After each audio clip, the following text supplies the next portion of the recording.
guys, my name is Nikki, aka the Dragon Queen, and today I'm here. Now that's just fucking rude. Fucking jackass neighbors. Hi guys, my name is Nikki, aka the Dragon Queen, and today I'm here with my January wrap-up. Now for this month, I did manage to complete 10 books. All of them were audiobooks, I will put that disclaimer. I am physically reading one book currently, but I'm not finished with it yet, so it doesn't count. Eragon series. Why do I always want to say Eragon?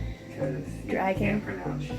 Oh, it's because it's dragon. Get it? Eragon, dragon. No, that's not why. That is why.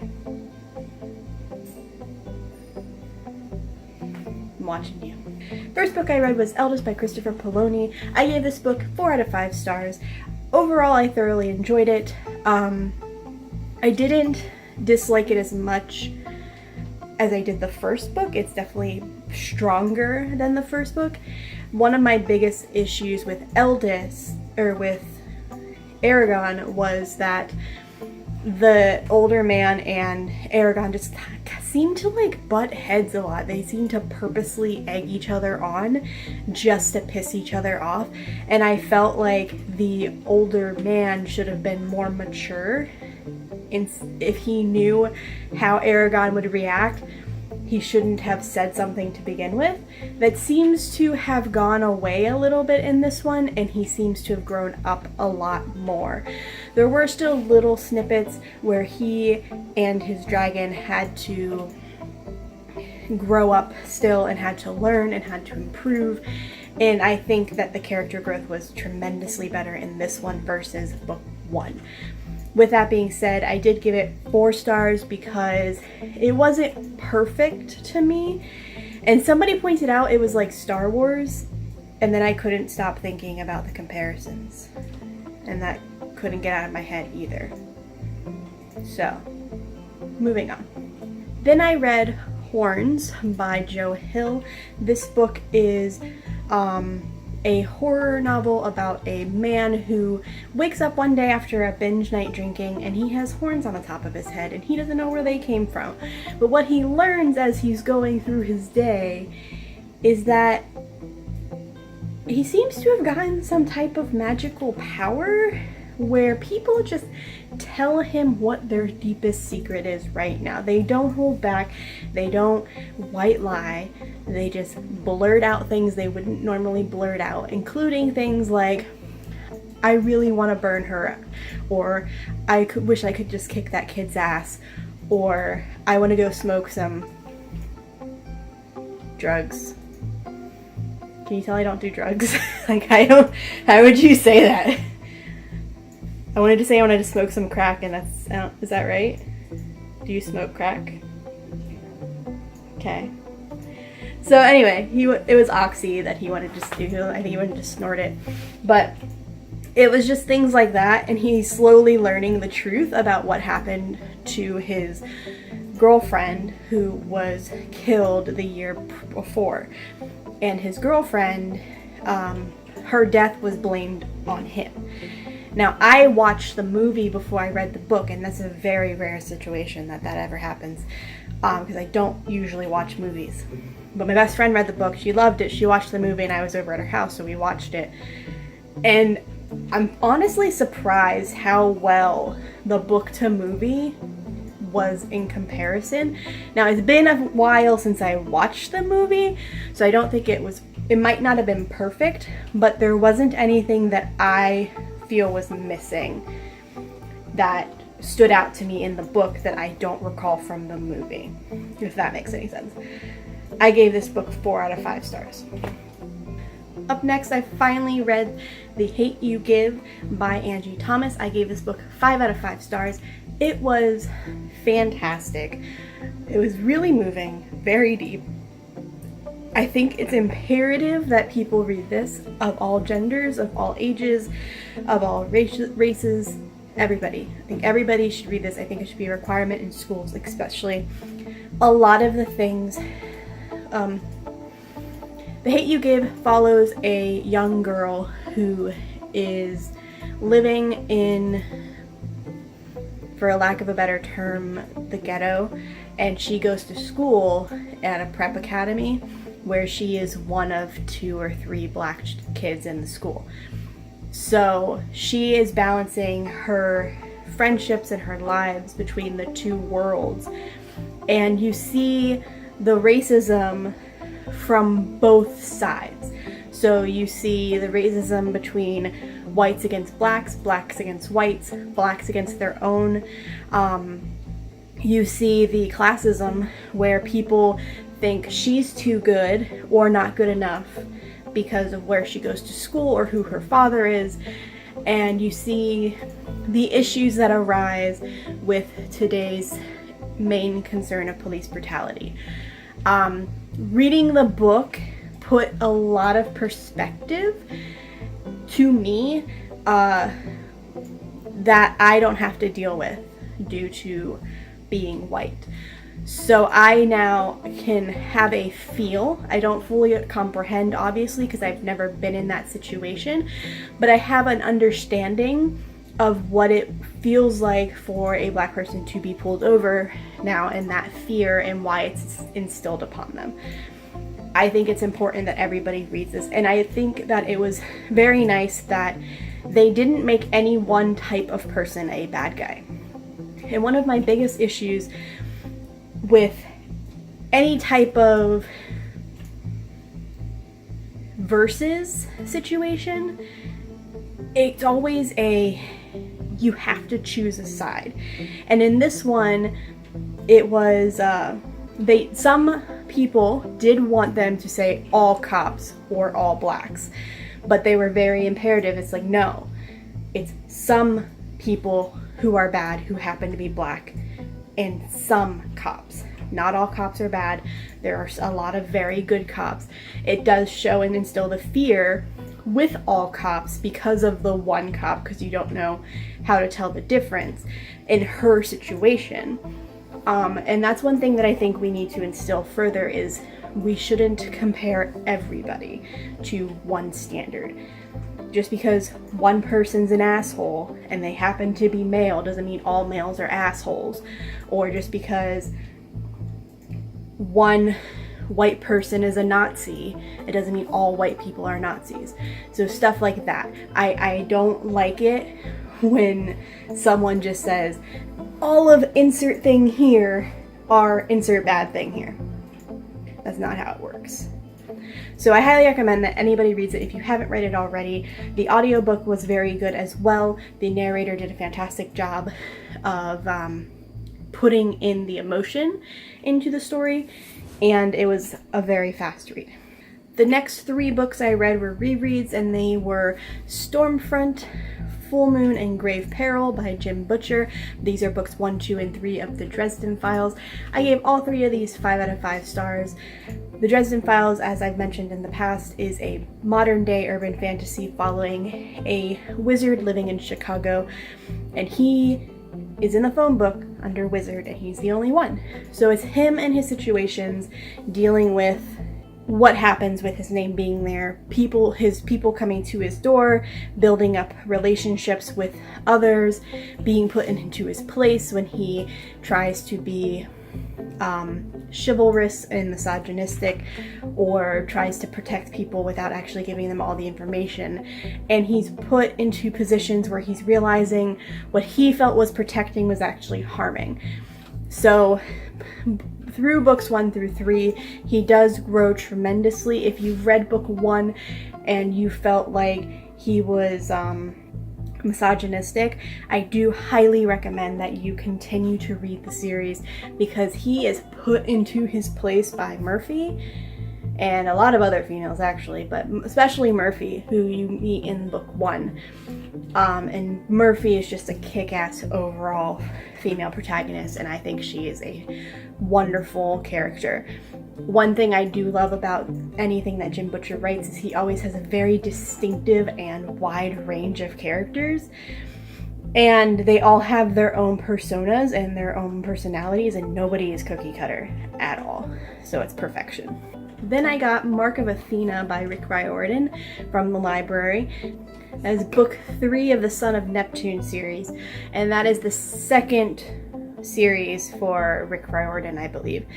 So this one is following Jason, who is the son of Neptune, I believe, and Percy Jackson, who's the son of Poseidon. So this is the first book where the Romans and the Greeks officially meet, like everybody meets, and it was very interesting and comical to see that combination. I really enjoyed watching the character growth from all of the characters' perspectives. One thing I think Rick Riordan does very well is that he intertwines everything in a way that you weren't thinking could happen. So I like that as well. I'm curious to see where the series continues. I requested book 4, which my library does not have, and they have 5 though, which is stupid as shit. I don't know why they don't have 4 on audiobook, but I requested that they order it. I doubt they will, because I've also requested like 17 other books over the last 6 months. But I gave this book 4 out of 5 stars. Then I read book 4 of the Dresden Files series, Summer Night, again by Jim Butcher. This one follows Harry Dresden being hired by the Fae Queen Mab. Now he doesn't know she's Mab until after he does some things to piss her off, and then he is told that he has the option to take this job, but then that he has to take this job. So he's like, I don't have to do anything. You said I have the choice to take it or not. But then he's put in between a rock and a hard place, and if he doesn't take the job, something bad happens either way. So it's him figuring out a bunch of shit for somebody he doesn't like in order to save himself and others and protect a bunch of people. And there's lots of chaos and death and seduction and creepiness and pain and sadness. All the emotions. It's all in that book. 5 out of 5 stars. Don't look at me like that. That's not a spoiler. How is that a spoiler? There's emotions. All books have emotions. Emotions are not spoilers. Up next, I listened to another very popular book right now, especially on BookTube, and that is Turtles All the Way Down by John Green. This book, if you don't know, follows a girl in high school who has severe anxiety. Now, I went into this blind. I didn't know anything about it, but I heard some really good things. I knew it had to do with mental illness, and that was all I knew. And going into it and listening to it at work, I don't think I was prepared for the anxiety. Honestly, there were some parts that were causing me to have anxiety based off how good the narrator was and how good the author was at portraying it. Or portraying? Is it poor? Portraying. The author and the narrator were very good at portraying it. It sounds like such a weird word. Well, when you emphasize it like poor training. The author and the narrator were very good at showing the anxiety in their words and how it was spoken. Now, usually the way that the type of anxiety that she had was regarding a specific illness, and to me, I'm like, oh, that's something silly. And I think it was kind of meant to be that way, like it was irrational. And what's funny though is like a lot of anxiety is irrational. A lot of phobias are irrational. Really? Making noises over there? Why you gotta make noises? What? Do you want to be in the video again? Do you want to be in the video? Wait. No, you gotta come here. Puppy! In the video. So confused. I have an elbow in my boob, it hurts. Ow. Good girl. Are you confused? Yeah? No? Sit. Good girl.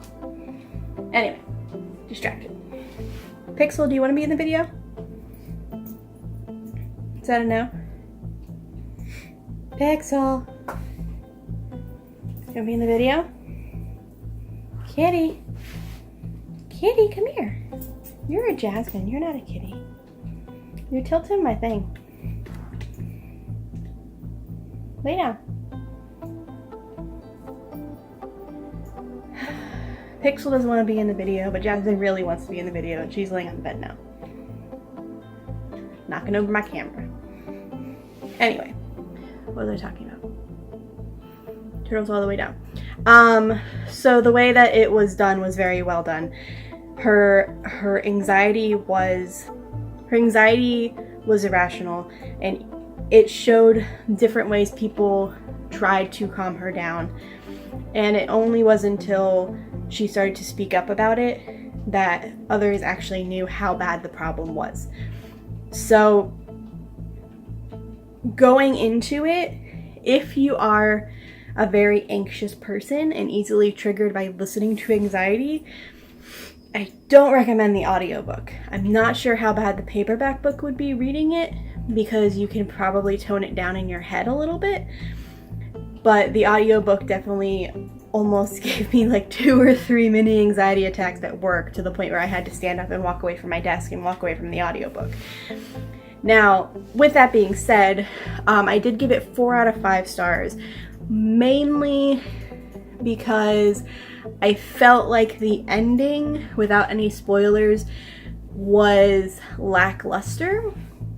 It felt like it was just kind of thrown in there to give you some type of closure, and I felt like the situation that brought the two together was just there to get them together, and it wasn't actually needed for the story, if that makes any sense. So yeah, I gave this book 4 out of 5 stars. The last book I read for the month of January was Split the Party by Drew Hayes. Now this is a D&D-esque book, and it's book 2 of a series. The first book was called NPCs. This book follows 2 separate viewpoints. There is the viewpoint of actual D&D or role-playing game players who are in this world, and then there's also a party of NPCs who become adventurers in book 1. It was highly entertaining. A lot of the things that happened, I felt like I was playing the game while it was happening. And one of the greatest things I like about this one, especially about NPCs, the first one, is that it's something they like to play against stereotypical roles.